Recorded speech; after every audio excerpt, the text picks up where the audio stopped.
Hello, I'm David Skok, the editor-in-chief of The Logic. And I'm Taylor Owen, senior fellow at the Center for International Governance Innovation and a professor of public policy at McGill. And this is Big Tech, a podcast that explores a world reliant on tech, those creating it, and those trying to govern it.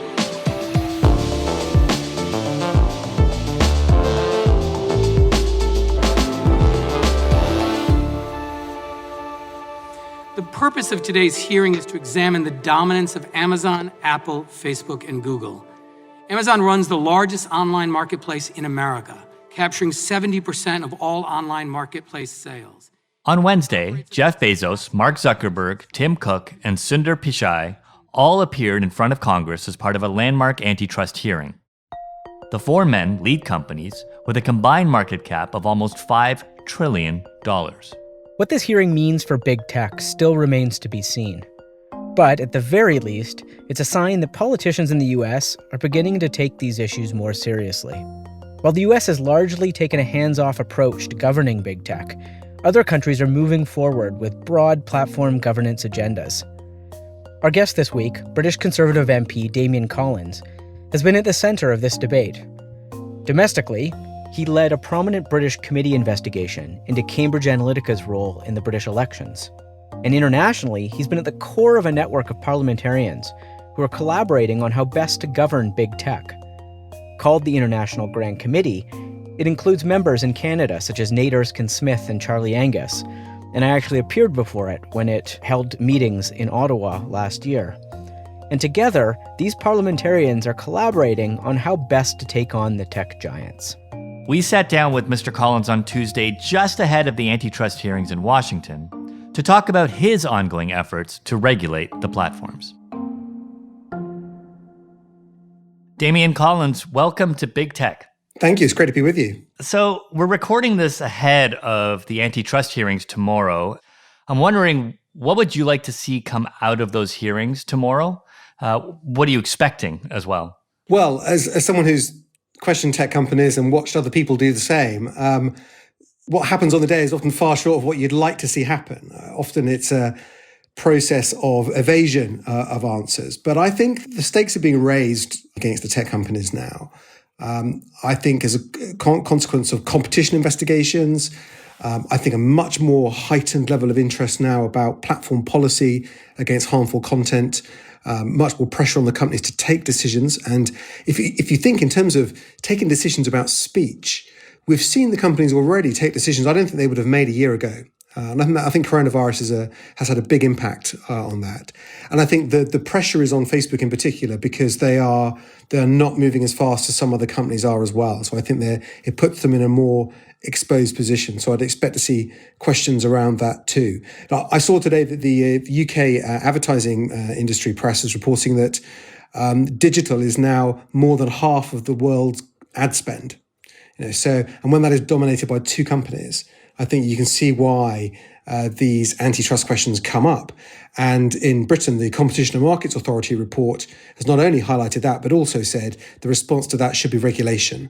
And I think that is the big word I think we're seeing now in different spaces, that these problems require some form of external regulation to hold the companies to account. And these hearings are happening at a very interesting time, but I would see them as part of an ongoing process, but one that I think that is moving against the companies and towards a position of probably more intervention and more regulation down the line.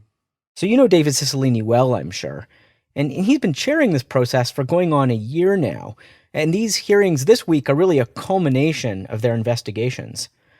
Do you think he's heading to the point where he's going to recommend trust busting or breaking up these companies?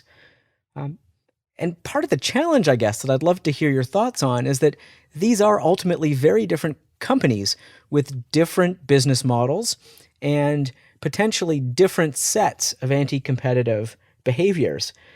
Where do you think this committee is heading?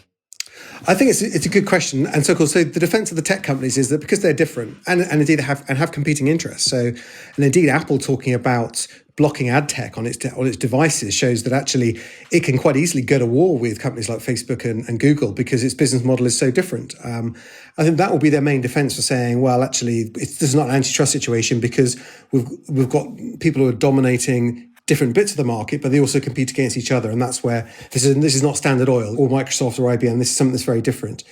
I mean, I think the kind of the price big companies pay for not being broken up is that some other bodies are created to preserve the consumer and protect the consumer interest.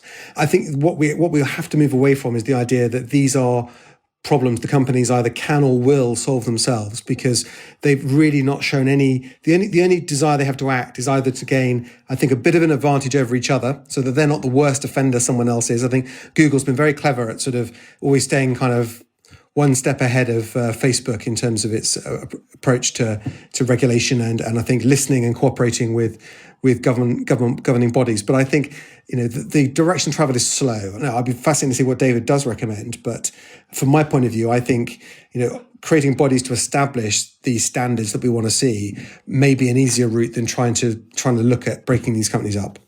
Yeah, I mean, that's a fascinating aspect of this is you can actually get to some of the competition policy outcomes through other forms of policy, right? Whether it's data privacy. And so do you think then that those are more effective avenues into the anti-competitive practices than breaking them up? Well, they could be easier to achieve. And I certainly think, looking from a European point of view, I think that would be a more likely outcome. And I think we've seen that as well in some of the antitrust issues the European Commission has taken against some of these companies, particularly Google on search as well, which is to, there are fines and punishments, but also to stop them doing the things that they're doing that are creating an unfair marketplace. We need to be certain that Amazon is not creating an uneven playing field whereby retailers that don't have a relationship with Amazon find it hard to sell on their platform. If you've got a dominant position, there should be a fair marketplace, and there needs to be a degree of transparency around how that marketplace operates. I think the same for the ad market as well, about pricing and transparency. The issue there, which I think the traditional media faces, though, that is less that there's not enough competition amongst online advertising platform. It's just that the digital space is dominating all other forms of media to their detriment. And I think we may have reached a tipping point on that. I think certainly from Europe, I think it also spills into tax policy. And I think coronavirus accelerates that issue as well, which is that why is it that if online retailers are booming, and yet the traditional bricks and mortar shops and businesses are going bust at an increasing rate, and yet tax policy massively favors online retailing, then how can that be right, where actually our tax policies are accelerating a problem of the retreat of high streets and the strengthening of online retailers? And I think it makes it more likely, therefore, that we would look at the idea of online sales taxes. There are different policy levers you can pull to protect, but in some ways they each address different areas of disruption caused by the success and strength of these major companies. Yeah, and that's kind of, you walked into my next question, which is, if you step back, I mean, it's easy already in this conversation. We're going right into the weeds, and it's hard to see the forest from the trees sometimes, and how these things all interplay with each other. How do you, when you're approaching this from a policymaking perspective and dealing with your stakeholders in government, what kind of framework do you use to, I guess, make sense of the entire landscape that these companies cover? I think you have to step back to look at the interests of society in this problem. So if we think, is it a problem that hate speech proliferates online and that social media is driving people towards hate speech and extremist content? Is that a problem? I think a lot of people say, yeah, that is a problem. And you step back and say, okay, this is a new problem in society. What do we do about it? Well, actually, unlike any other form of media, we don't really have many levers to pull because we've allowed a situation to develop where the tech companies are really independent and not really legally responsible or liable for a lot of what happens on their platform. So you say, well, okay, if we want to solve this problem and we're not satisfied that the companies will do it themselves, we have to find a different solution, which could be some form of regulation. Now, if we feel that the ad market is being dominated by two big tech companies with no transparency over pricing and lots of things they can do to manipulate the market to suit their own interests, we would say, well, actually, that's massively to the detriment of lots of other companies that want to innovate in that space or businesses that want to advertise. And therefore, if the companies can't effectively self-police themselves, then you look at some form of market intervention. And so I think you look at a series of issues that have arisen. And some of them you might say they're maybe not necessarily the fault of the tech companies, these problems have arisen, but they're a consequence of their success. And you say, well, if we did nothing, what would happen? And therefore, if that means that, hate speech and radical content proliferates online with no editing, no intervention, then that's probably going to be bad for democracy. If we allow one form of business to be lightly taxed and very successful, and that drives other forms of businesses out. Many of those businesses that have a big impact on how society looks, how our communities look, and that could be a bad outcome. So I think that's what policymakers have to do, is not necessarily say that tech is a problem. It's to say there are problems in society, and the model of some of these tech businesses may be making those problems worse. And therefore, what as legislators do we do to solve those problems? Part of the challenge, of course, here is that this digital space just encompasses so much of our lives, our economies, our societies, that anything you do in one domain, any policies you put in place, necessarily have trade-offs on the others. I mean, just take the free speech debate. There is a real tension in this governance agenda between the protecting an individual's right to speak on these platforms and protecting individuals' rights not to be harmed by that speech. And I feel up until now, we've really privileged one side of that debate in this kind of unregulated environment where everybody's free to say almost anything. But I'm wondering how you think of these trade-offs. It must be a very complex policy agenda to step into as a leader, having to navigate not just what's the best policy for one issue, but how are they all going to fit together in a way that embedders our democracy? Yeah, let's take free speech as a good example of that. I think the tech companies hide behind an absolute version of free speech, which is that they don't really have a right or responsibility to intervene at all. But I think that we have to look at it and say there's a difference between freedom of speech and freedom of reach. Someone may have a right to express an opinion. They don't necessarily have the right to have that opinion amplified. There's no first constitutional right to have your voice amplified by the Facebook algorithm. And therefore, I think that's where the judgment of the companies can be called into question, to say, actually, many of the problems here is it's not that it's your business model. It's the tools that you've created which are being exploited by people to make sure this speech proliferates. And that's the problem we're trying to solve. We're not trying to regulate everyone's speech. We're trying to say, actually, that when speech scales and reaches an audience because of systems you've created, then we've got a right to question whether that's responsible or not. With technology, it's developed so fast that I think we've not yet kept pace. And looking in the UK, I mean, our most recent sort of Communications Act was in 2003. Our electoral law has not been updated to recognise that the internet is in any way an important tool for communicating in elections. And I think that's where the failure is. It's not about saying we're going to appoint a Facebook censor in government, who will tell Facebook what to do. It's about saying the companies have a responsibility, and it should be an independent body that determines whether they're meeting those responsibilities and obligations or not, or also seeks to define what we think hate speech is. We shouldn't just be leaving this, I don't think, to Mark Zuckerberg to determine what's responsible and reasonable and what's not. It's been interesting to see how nonpartisan this conversation has become. It actually seems like there's a fair amount of consensus on issues like disinformation, the spread of health misinformation, even foreign interference in elections. Now, one example of this kind of cross-partisan consensus that seems to be emerging has been the International Grand Committee, which you were a part of founding. I've been really struck watching it over the past couple of years that it seems to be a place where politicians from across the political spectrum who all believe there's a problem here, and they're getting together to talk about how to fix that problem, again, across partisan lines. Can you talk a bit about how this was founded, what your role in that was, and what you think the opportunity is here for this kind of international collaboration? When we started the select committee I chaired, in the DCMS select committee, Digital Culture, Media and Sport for your listeners, when we started our inquiry on disinformation, we held the first ever select committee hearing of a British parliamentary select committee to be live broadcast outside the UK, which we did at George Washington University. We asked Facebook in particular about Cambridge Analytica. And this was based on the article that appeared in The Guardian in 2015 about whether Cambridge Analytica got hold of Facebook user data. And they denied that. And then about 3 or 4 weeks later, the scandal broke, the sort of Chris Wiley story, the big Cambridge Analytica scandal broke. What we then noticed to our interest was that Facebook was giving evidence in the parliament in Singapore on an inquiry they were doing about how to legislate to deal with fake news and disinformation. And they questioned Facebook based on the testimony they'd given to us. And then as the Cambridge Analytica affair developed, we became very interested in a company called Aggregate IQ that are based in Canada. and but had worked on the Brexit referendum, had worked with Cambridge Analytica. And we were interested in asking questions about data and how they'd worked with Cambridge Analytica and what they'd done in the context of the referendum. Now, that's where our cooperation with the Canadian committee started, where they were asking AIQ questions about an investigation that was taking place in the UK by the UK Information Commissioner. I heard the answers that were given. I knew that what they said wasn't true, and I was able to text Nate Erskine-Smith on the Canadian committee who'd asked the questions, a message to say, as far as the UK Information Commission is concerned, that's not true, and here's the reasons why. So we could see that when you'd got committees that were actively investigating the same issues, that it was very helpful to compare notes. Particularly as the tech companies largely try and give you the brush off on the hope that you don't really understand the answers to the questions that you're asking.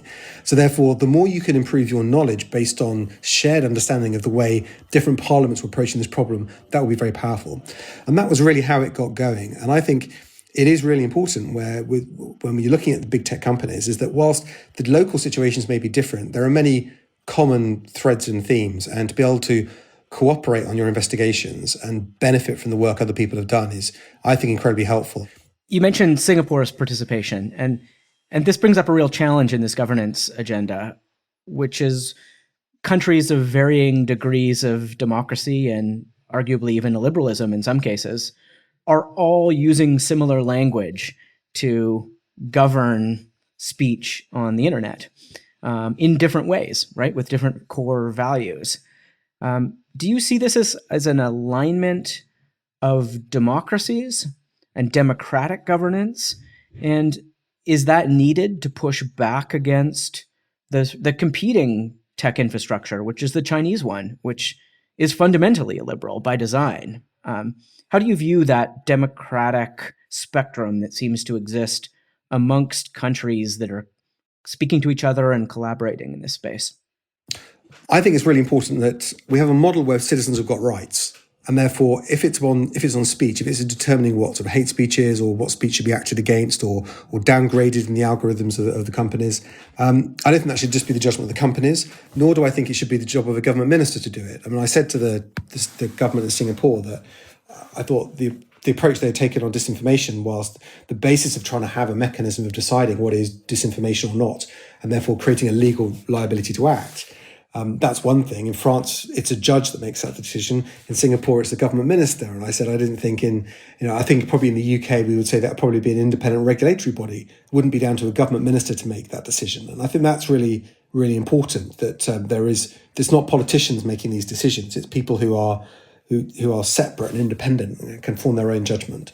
What we need to do is create a system where citizens have rights over their data and rights online, in the way that they do in democracies in other aspects of their life too. So I think we do need to stand up and fight for that model. And certainly, as you rightly say, on disinformation, I mean, whilst it was very interesting to discuss areas of common interest with the parliamentarians in Singapore, certainly in terms of the solutions, I think they are quite different. That's, in essence, what Mark Zuckerberg is going to argue in his testimony tomorrow, right? That Facebook is a patriotic company and it's Facebook versus China. Is he wrong? What I think is wrong, the narrative that comes out of Facebook sometimes, particularly from Nick Clegg, is that kind of unless you let us do what we want, China's going to take over the internet.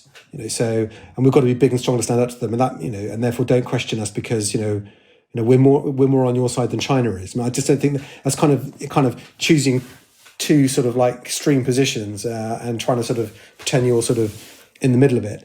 I think. And also, I think Facebook behaves very differently in different parts of the world too. I mean, we've seen, I think, you look in the country like the Philippines, you'd say, well, where Facebook basically is the internet, you'd say, well, actually, that's hardly a model of a kind of pluralistic society. There've been terrible problems with hate speech and propaganda being used there. I think what we have to look at and judge Facebook in particular is the way they operate. Well, I think we should hold them to account for the way they operate around the world. And some quite shameful incidents, particularly the Facebook being used to organise atrocities in Myanmar. I think they should be held to account for things like that. But we should also hold them to account for the decisions they take in our countries too. And the decisions they take over regulating hate speech, on political advertising, on promoting extremist content. That's based on their policies and their decisions, and they should be held to account for them. That's whatever your views are on TikTok or China, the Chinese state. that doesn't mean to say you can't have a view on Facebook as well. So one of the things that seems to come up from the International Grand Committee conversations and some of the broader global governance conversations in this space is that there's really a need for countries who don't have the market power of the United States or even the EU to band together in their regulatory approaches. Even just take the issue of antitrust that's on the agenda this week. I thought it was really interesting that the UK and Australia are collaborating in their antitrust investigation of Facebook's purchase of Giphy. Do you think this is a real opportunity here for small countries to band together and collaborate in order to gain the market and regulatory power needed to push back against these global companies? Well, I mean, for sure. I mean, so I think you look at the resources of the regulators in these countries as well, and they are limited. I mean, for the UK Information Commissioner to take on Facebook is a massive undertaking, given it has lots of other jobs to do as well. So I think regulatory cooperation, both internationally and within countries as well, I think will be really important. So, the Competition and Markets Authority need to cooperate with Ofcom, our media regulator, and the Information Commissioner if they're looking at these issues, because it crosses over too much. And I think there's only a certain number of people that have the expertise to do it. So that is important. I think there's also something else which should come. I think often the big tech companies say we need a global solution. Now, often people say that when they want to delay any solution, because they know the chances of arriving at a global solution where we get the US, China, and the European Union all in the same place is kind of very, very unlikely to succeed. But I think we can break that down and say, in the Western world, can we try and come to some sort of sense of common standards? I think we've reached a point now where we say, well, we understand what the disruptive influence of technology is in many aspects of life. Lots of positives in that, some issues we need to address. It would be really helpful if we could come with a sort of common approach of both what we think the responsibilities and liabilities of the technology companies should be and what oversight there should be on whether they meet them or not. And that would be enormously helpful if we could do that, or at least talk about how we would try and do it. But at the moment, it looks like we've really got a conflict between probably an EU approach, which would be more interventionist, and a US approach, which is, which for the moment really gives very limited liabilities, if any, for the companies at all. Mr. Collins, you mentioned that you started this process a few years ago, and we weren't in a global pandemic at that time. During this pandemic, in some ways, big tech's power has only increased. If you look at even the stock market, the stock market is being supported or held together by these companies. If you look at here in North America, the strength of Amazon and how it's really allowed people to go on with their lives. Is the public with you, or is the public quite happy with how big tech operates? And how do you, as a politician who obviously has to think about that a lot, how do you reconcile that or wrestle with the public interest more broadly and public opinion more narrowly? So I don't think the public see it as an all or nothing question, which I think is sometimes how Nick Clegg would like to portray it as, which is that they think, online retail is enormously beneficial. The fact that you can get stuff delivered fast, to your home at a time when people couldn't go out shopping, enormously beneficial. But I think people also care about the decline of the high street and the decline of about retail shopping. Now, the consumer is not going to say, well, partly that's down to their own consumer behaviour that has happened. But if we say, well, actually, we've got a very old-fashioned system of business taxation, which makes it very tax efficient to set up an online business that without a shop, very, very tax inefficient to have a shop which employs people in your community and has a physical presence and makes the place look nice. Should we do something about that? Or are we happy for this trend just to continue as it is? It's not the fault of Amazon that's happened. Partly our fault because we've not updated our own policies to try and give some of the smaller businesses a fair go. But nevertheless, is that something that we should care about? If the consequence of the massive shift of ad revenue online is the collapse of the news industry at a localized level, is that something we should care about? It's not necessarily the fault of Google and Facebook that's happened. It's not what they set out to achieve necessarily, but nevertheless, it has happened. So what do we do to try and rebalance that interest? Social media plays a fantastic job in connecting friends, families, communities, and so on, but it's also exploited to do bad things and spread hate as well. So I think these are the issues. I think what the public perceive is they don't have any more than I do, a sort of sense of technology is a problem we've got to solve. I think what they see is there are certain societal problems that are occurring. Some of them occurring within the tech space, and they want to see a remedy to those problems, those individual problems. And that's, I think, what we're here to do. What's at stake if we don't remedy those problems? Well, I think we lose control in a way that we've never really accepted that sort of loss of control before. If we had an information world that was largely controlled by the algorithms of a couple of social media companies, which can easily be gamed by outside actors, people find it very difficult to have access to information that's accurate. We live in a world where no one really knows what to believe and doesn't trust any source of information. We have to say that that's massively harmful to democracy. Damian Collins, thanks very much for your time. Thank you.